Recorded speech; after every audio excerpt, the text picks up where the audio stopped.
오늘 사랑에서 끊을 수 없으리라 라는 제목으로 하나님 말씀 나누겠습니다. 자, 우리는 하나님을 신실한 분이라고 고백합니다. 이 신실하시다 라는 말은 믿을 수 있는 분이라는 의미이죠.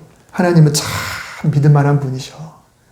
그런데 하나님은 당신을 그저 막연하게 그냥 믿어 라고 말씀하지 않으십니다.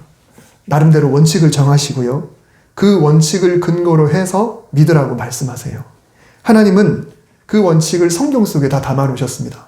그러니까 우리가 막연하게 그냥 하나님을 믿어야 되나 보다 라고 하는 거하고 성경을 통해서 하나님이 당신의 어떤 걸 믿어야 되는가 라는 거하고는 좀 얘기가 다르거든요. 하나님은 그 원칙을 성경에서 제시하시고 그리고 그 원리대로 일하겠다고 말씀하시고 그 원리대로라고 내가 일할 테니까 그러니 믿어달라고 하나님의 말씀을 하시는 거예요.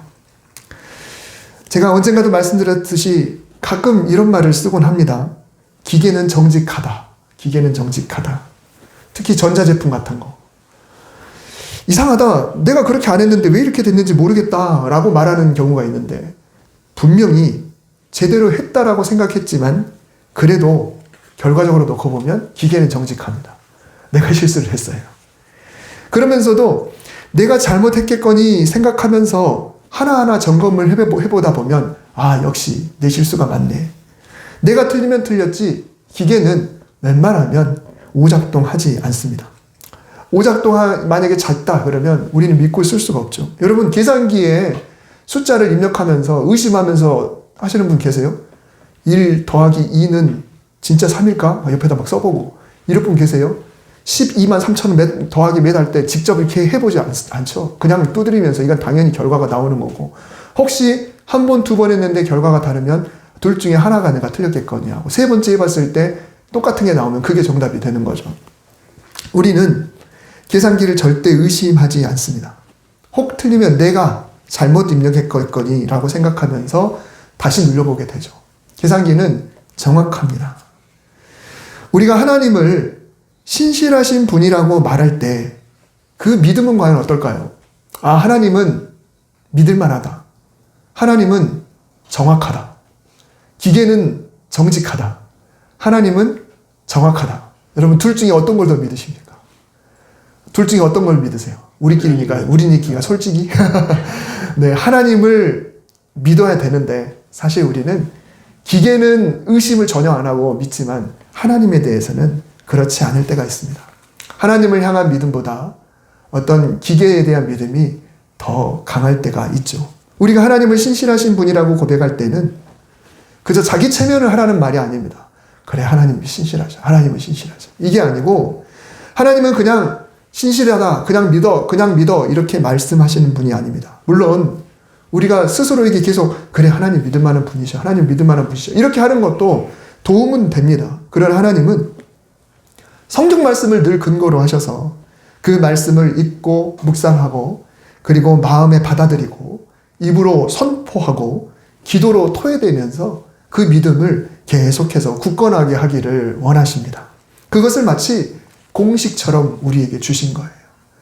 아무리 복잡한 수학 문제도 공식에다가 잘만 집어넣으면 해결되듯이 하나님의 말씀도 공식과 같아서 때에 따라 그 말씀을 떠올리는 겁니다. 이 문제를 보면 이 공식이 떠올라야 되는 것처럼 어떤 상황이 되면 그 말씀이 떠올라서 마치 공식을 대비하듯이 집어넣고 하나님이 그렇게 말씀하셨지. 그러니 그 말씀은 이 상황에서 내가 믿음으로 선포하고 그 말씀 붙잡고 기도하고 그리고 그 말씀을 신뢰하면 하나님이 그 말씀으로 일해 주실 거야 라고 하는 것이 바로 믿음이라는 것입니다. 그러니까 믿음은 그냥 뭉뚱그려서 그냥 막연한 게 아니에요. 하나님 말씀을 근거로 하는 그런 믿음. 그래서 성경은 너무 소중한 겁니다. 우리의 믿음을 강하게 해주는 너무 소중한 거예요. 컴퓨터와 같습니다. 그냥 거기다 집어넣으면 되는 거예요. 그런데 우리가 과연 이 성경을 얼마나 가까이 하면서 살고 있는지 우리가 한번 스스로를 돌아볼 필요가 있습니다. 오늘 로마서 8장, 여러분 로마서 8장에서 가장 인기 있는 말씀, 유명한 말씀은 28절입니다. 언젠가 한 2년쯤 됐더라고요. 이제 찾아보니까. 이 28절을 중심으로 제가 설교했던 적이 있어요. 이 말씀을 한번 다 같이 읽어보겠습니다. 제가 사실 다 같이 읽는 거 잘 안 시키는데 이 공동 성경 읽기를 하는 교회들도 많이 있어요. 의도적으로 입을 열어서 우리 다 같이 한번 읽어보겠습니다. 시작. 우리가 알거니와 하나님을 사랑하는 자 곧 그의 뜻대로 부르심을 입은 자들에게는 모든 것이 합력하여 선을 이루느니라. 아멘. 풀어보자면 만일 내가 하나님을 사랑하는 자라면 그리고 우리가 하나님의 뜻대로 부르심을 입은 자라는 그런 확신이 있다고 한다면 모든 것이 합력하여 선을 이룬다. 내가 하나님을 사랑한다면, 내가 하나님의 뜻대로 부름받은 자라면 모든 것이 합력하여 선을 이룬다. 이 모든 것이 뭘까요? 그 앞부분을 쭉 읽어보면은 피조물, 그리고 우리 성령님, 다시 말하면 우리가 살아가는 이 세상과 우리와 그리고 이 땅에서 우리와 함께 하시면서 우리를 도우시는 이 성령님이 합력하여서 하나님이 원하시는 선을 이루어주신다라고 말씀을 하고 계세요. 즉 성령님이 내 안에 들어오셔서 나를 도와주실 뿐 아니라 나도 하나님이 창조하신 시간과 장소와 사람과의 형통함을 통해서 하나님의 뜻을 이루어드리게 된다는 것입니다. 그런데 사도 바울은 로마 교회에게 이 편지를 쓰면서 28절에 제일 앞에서 이렇게 말했죠. 우리가 알거니와. 그래서 제가 그때 설교할 때도 그런 말씀 드렸어요. 우리가 알거니와 이 말의 의미가 뭔가요? 바울은 로마 교회 성도들에게 편지를 쓰면서 그래요. 내가 지금 편지를 쓰고 있는데 나도 알고 당신도 알고 있는 사실 아니요? 라는 이야기입니다. 나도 알고 당신도 알고 있는 사실을 내가 이렇게 편지에 쓰고 있습니다. 나나 당신도 다 알고, 우리 다 알고 있잖아요? 라는 이야기죠. 우리가 서로 대화하다 보면 그런 경우 있잖아요. 내가 뭔가를 설명하면서 자기도 잘 알잖아. 거기 알지 이런 식으로 우리가 이야기를 하잖아요. 마찬가지로 우리가 알거니와 사도 바울은 우리가 이미 알고 있는 말씀을 재확인한 것뿐이에요. 혹시라도 믿음이 없어서 흔들릴까봐. 혹시나 하나님이 선을 이루어지지 않으시면 어떡하지? 어쩌면 안절부절 못할까봐. 또 이미 알고 있는데도 잊어버릴까봐. 바울은 이야기하는 겁니다. 다시 짚는 거예요. 우리 이미 알고 있잖아요. 우리가 하나님을 사랑한다면, 그리고 우리가 하나님의 뜻대로 부르심을 받은 자라고 한다면 하나님이 합력해서 이 피조물과 이 자연과 환경과 우리가 살아가는 터전에서 다른 사람들과 또 우리와 성령님이 함께해서 선을 이루어주신다는 거 당신 이미 잘 알고 있는 내용 아니에요? 그런데 뭐가 그렇게 불안하고 힘듭니까? 라고 반문을 하는 것이죠. 내가 속해 있는 이 세상 환경 여건 주변도 주님 뜻 안에 있게 될 것입니다. 이건 새로운 이야기가 아니에요. 우리가 이미 잘 알고 있는 이야기예요. 여러분, 하나님은 그렇게 오늘 우리에게 말씀을 하고 계시는 겁니다. 오늘 본문도 하나님은 사도 바울을 통해서 하시는 우리의 귀한 말씀인데 우리를 그리스도의 사랑에서 끊을 존재는 없습니다. 우리를 그리스도 예수 안에 있는 하나님의 사랑에서 끊을 수 없습니다.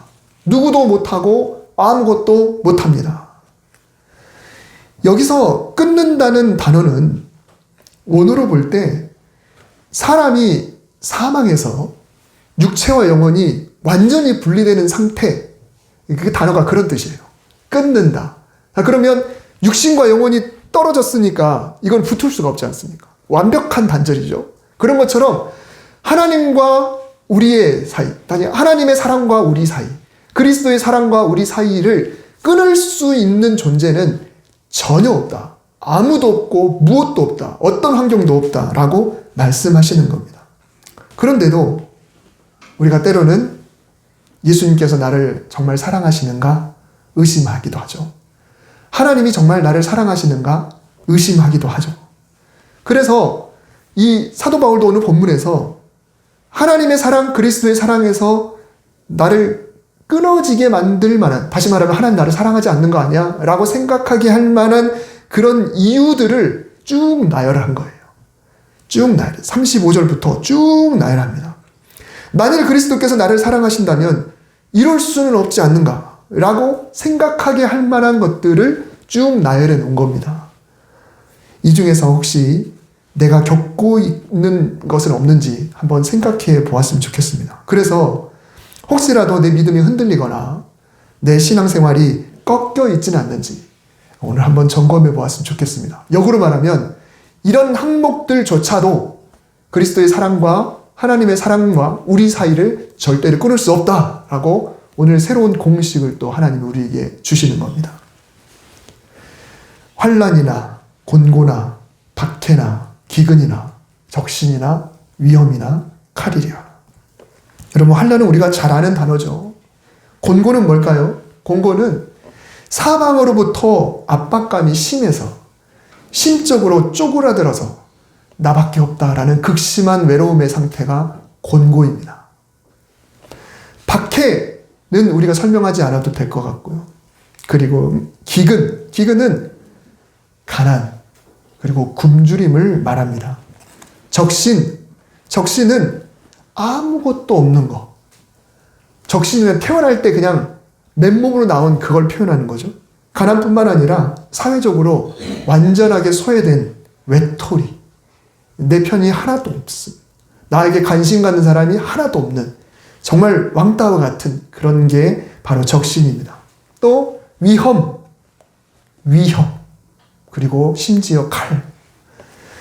이것들이 과연 우리를 그리스도의 사랑에서 끊겠느냐? 그럴 수 없느니라. 하나님의 한없는 사랑이 우리와 연결되어 있다라고 이야기합니다. 36절은 실제로 로마 교회는 주를 위해서 순교의 피를 흘리는 그런 상황이었거든요. 그래서 그것을 묘사하고 있습니다. 기록된 바 우리가 종일 주를 위하여 죽임을 당하게 되며 실제로 칼이 그들을 죽였어요. 실제로 신앙을 유지하다가 순교를 당했어요. 근데 그것마저도 순교당하는 그런 상황 속에서도 하나님은 우리를 사랑하셔라는 그렇게 말할 수가 있다. 어떻게 그럴 수가 있을까? 그래서 우리를 사랑하는 사람으로 말미암아 우리가 넉넉히 이기느니라. 겨우 간신히 숨통 트인다 정도가 아니라 넉넉히 이긴다라고 이야기합니다. 넉넉히 이기느니라. 이 모든 일에 우리를 사랑하시는 이로 말미암아 우리가 넉넉히 이기느니라. 여러분, 이 말씀은 진리입니다. 이 말씀은 하나님의 말씀입니다. 이 서두에 말씀드렸듯이 기계는 정직해 기계보다 계산기보다 더 정확하신 하나님은 오늘 이 말씀을 근거로 해서 또 우리에게 확신을 주시는 거예요. 넉넉히 이기니까 걱정하지 마라. 내 사랑이 이 모든 것으로부터 너희를 끊을 수가 없으니까, 끊어지지 않으니까 너희가 분명히 넉넉히 이긴다라고 말씀을 하고 있는 것입니다. 38절에서 39절도 그 사랑이 우리를 떠난 것은 아닌가 의심하게 만드는 그런 이유들이 추가되고 있습니다. 사망이나 생명이나 천사들이나 권세자들이나 현재일이나 장래일이나 능력이나 높음이나 깊음이나 다른 어떤 피조물이라도 역시 그리스도 예수 안에 있는 하나님의 사랑에서 끊을 수 없으리라. 여러분, 여기서 사망은 죽음의 위협을 말하죠. 그리고 실제로 그들은 죽임을 당했어요. 생명이란 이 땅에서의 삶, 즉 즐기면서 살려고 추구하는 이 땅의 모든 것들, 소생태고 즐겁고 행복한 그런 삶을 말하고요. 그리스도를 부인하면 생명을 주겠다라고 흥정할 때 어떤 그런 목숨을 구걸하게 하는 그런 협박에 사용되기도 하죠. 너 죽을래 살래. 이게 사망이나 생명이나 여기에 해당하는 거예요. 타락한 천사들, 그리고 악한 영들, 세상의 권세를 쥐고 있는 자들, 그리고 현재일 즉 오늘의 문제들, 장래일 앞으로 일어날 것 같은 일들에 대한 두려움, 능력은 천재지변 같은 힘들, 높음이란 당시의 하늘의 별들이나 점성술 이런 것들, 여기에 영향을 받는 그런 상황을 말합니다. 낮음이란 반대로 지하세계에 대한 두려움을 말해요.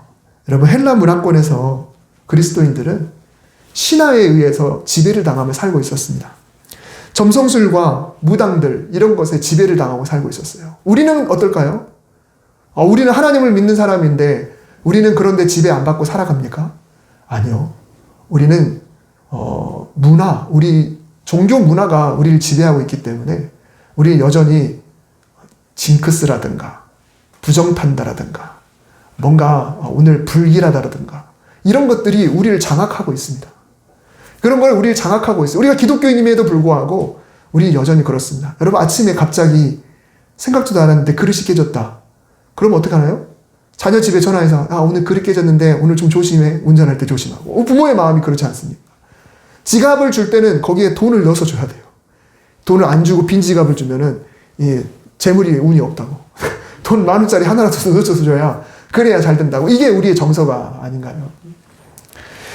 물론 로마 교회는 이런 문화가 훨씬 더 심각했습니다. 점성술이 너무너무 발달돼 있었죠.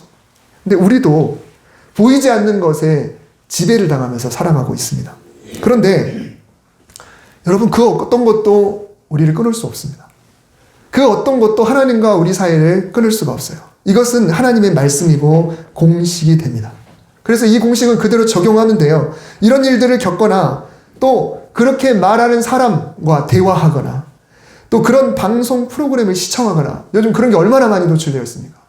여러분 요즘 드라마의 추세가 회귀, 환생, 빙의 그리고 또 현재와 내세, 속세 이런 것들이 얼마나 많나요? 또 악마가 와서 좋은 일하고 복수하고 사이다 이런 것들이 요즘 우리 사람들의 생각을 장악해 나가고 있습니다. 그런 것들을 볼 때 우리가 흔들릴 필요가 전혀 없다는 거죠. 이런 서적을 읽거나 글을 읽거나 인터넷 기사를 보거나 해도 우리가 흔들릴 필요가 전혀 없습니다. 왜요? 하나님께서 그렇게 말씀하셨어요. 우리는 넉넉히 이긴다. 여러분 이건 공식입니다. 이건 진리입니다. 하나님 말씀을 읽을 때는 그렇게 읽으셔야 돼요. 이것은 진리이다. 이것은 공식이다. 이미 결론은 나 있다라는 것입니다. 추수감사절이 되면 감사를 더 깊이 생각하게 됩니다. 과연 나는 감사하고 있는가? 감사하고 있다면 무엇을 감사하고 있는가? 혹은 딱히 감사할 일은 없지만 그래도 그냥 감사하고 있지는 않는가? 아니면 오히려 원망이 더 큰데 감사절이니까 감사하고 있지는 않은가? 지금까지는 감사했다 하더라도 혹시 앞으로도 내가 감사할 수 있을까? 내년 이맘때도 감사할 수 있을 것이며 내년의 추수감사절과 그 후의 추수감사절이 지금의 마음이 계속 유지될 수 있을까? 우리 사람의 마음은 언제나 그렇습니다. 늘 인생이 길기에 미래가 불확실하죠. 잘 되다가 안 될 수도 있고 안 되다가 잘 될 수도 있고 그 감사에 대한 생각도 늘 불투명할 수밖에 없습니다. 그러나 여러분 우리가 이미 알고 있는 사실이 있습니다. 그 무엇도 하나님의 사랑, 그리스도의 사랑과 우리 사이를 끊을 수 없습니다. 그래서 추수감사절은 지금까지 인도하신 하나님의 은혜에 대한 감사이기도 하고 내가 신앙이 잃지 않고 오늘도 이 자리에 있음에 대한 감사이기도 합니다. 그러나 또 한 가지 중요한 감사는 우리를 사랑하시는 하나님께서 앞으로도 함께 하실 것을 믿음으로 감사하는 날입니다. 지난 과거를 돌아보면서 지금까지 있게 하신 하나님 감사합니다가 추수감사절 이게 전부가 아니라 앞으로도 하나님이 말씀하신 대로 우리와 함께 하실 하나님 감사합니다. 미리 감사합니다. 이것까지 넘쳐날 때 이게 진정한 추수감사절이라는 것입니다. 지난주에 주일에 어떤 그 선배 목사님을 말씀드렸었죠. 오늘 또 어떤 다른 목사님을 한번 잠깐 이야기할까 합니다. 그 선배 목사님은 기도가 좀 독특합니다. 우리는 보통 이렇게 기도하죠. 하나님 무엇 해주세요. 저도 그렇습니다. 하나님 이렇게 해주시고 저렇게 해주십시오. 아까 대표 기도하면서도 뭘 그렇게 달라는 게 많은지 제가 하나님께 그렇게 기도를 했죠. 그런데 그 목사님은 기도할 때 뭐라고 기도하냐면 하나님 무엇 해주실 줄 믿고 감사합니다. 그분 스타일이 그래요. 그분의 기도 스타일이 그래요. 개인 기도가 아니라 대표 기도인데도 그래요. 그냥 앞에 서서 대표 기도하는데 항상 그렇게 기도해요. 하나님 그렇게 하실 줄 믿고 감사합니다. 그럴 줄 믿고 감사합니다. 모든 기도 스타일이 다 그래요. 처음에는 굉장히 어색했습니다. 누가 대표 기도하면서 그렇게 기도해요? 대부분 하나님 이렇게 해 주시옵소서 다 이렇게 기도하잖아요. 대부분 다 그렇게 기도하고 개인 기도할 때도 그러지 않습니까? 근데 그 목사님은 늘 표현이 그래요. 뭐 해주실 줄 믿고 감사합니다. 그렇게 해주셔서 감사합니다. 그렇게 해주실 줄 믿고 감사합니다. 늘 이렇게 자주 듣다 보니까 참 의미 있다라는 그런 생각을 해봐요. 그래서 이런 바람이 있어서 그분이 기도하러가 올라가면 오늘은 또 어떻게 감사하나 오늘 이 제목을 놓고 또 이 행사를 놓고 뭐라고 기도하나 기대하면서 그 기도를 듣곤 했습니다. 물론 꼭 그렇게 하는 기도가 맞고 이렇게 달라는 기도가 틀리다 이런 말은 절대 아니에요. 성경에서 하나님 너희는 이렇게 구하라, 너희는 달라고 하라고 이렇게 했으니까 이 기도가 잘못된 건 아닙니다. 그러나 우리의 마음 자체는 그래야 된다는 거죠. 그렇게 앞으로도 함께 하실 하나님, 앞으로도 인도하실 하나님, 우리를 사랑하시기에 앞으로도 사랑하실 하나님을 믿고 감사하는 마음이 우리에게 필요하다라는 것입니다. 이게 바로 추수감사절입니다. 앞으로 그렇게 하실 하나님 감사합니다. 하나님 그렇게 해주실 줄 믿고 감사합니다. 그러므로 여러분 힘을 내시기 바랍니다. 저는 문제가 있어서 힘들어한 분들에게 힘내세요라는 말을 하기가 좀 쉽지 않아요. 그동안도 힘내 오셨을 건데 또 거기다가 힘내세요. 물론 딱히 할 말이 없어서 그럴 수도 있겠지만은 힘내세요라는 말이 참 어렵습니다. 그러나 오늘은 좀 하랍니다. 하나님의 말씀을 갖고 믿고 이 공식을 믿고 힘내시길 바랍니다. 하나님께서 새 힘 주시기를 주님의 이름으로 축복합니다. 하나님은 여전히 사랑하세요. 하나님의 사랑에서 우리를 끊을 자가 아무도 없습니다. 그 어떤 것도 없습니다. 이것은 진리의 말씀입니다.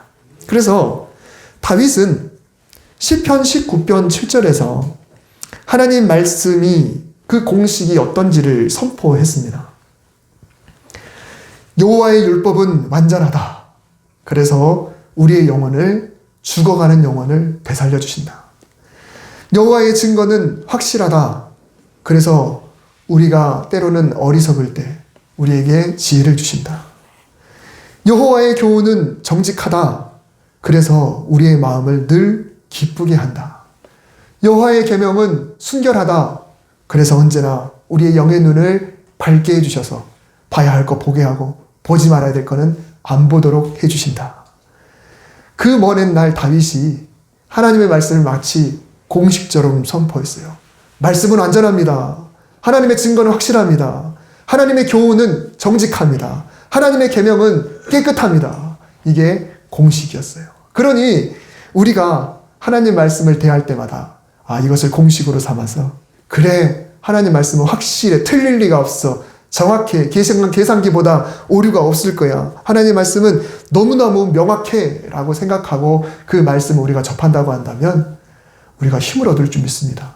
그리고 그 하나님은 우리에게 더 힘을 주실 줄 믿고 또 우리에게 더 좋은 것들로 하나님의 선하신 길로 인도하여 주실 줄 믿습니다. 이 말씀을 근거해서 우리가 확신하며 선포하고 기도할 때 하나님께서 우리에게 선을 주실 줄 믿고 감사합니다. 기도하겠습니다. 하나님 감사합니다. 우리의 삶을 인도해 주셔서 감사하고 영혼을 주셔서 감사하고 오늘 하나님의 말씀을 공식으로 우리에게 다시 한번 암기하라고 깨달으라고 써먹으라고 허락해 주시니 감사합니다. 그 어떤 것도 하나님의 사랑에서 그리스도의 사랑에서 우리를 끊을 게 없습니다. 우리가 믿음으로 선포하고 혹 우리의 믿음이 연약해질 때 혹 하나님의 사랑이 나를 떠난 거 아닌가라는 생각이 들 때 이 말씀을 공식 삼아 그 문제를 해결하고 다시 한번 기쁨으로 나아갈 수 있도록 주여 붙잡아 주시옵소서. 함께 하실 하나님 감사합니다. 내년 추수감사절에 더 풍성한 감사가 우리의 영에 육에 우리의 삶에 구체적으로 드러날 줄 믿고 감사하며 예수님의 이름으로 기도드립니다. 아멘.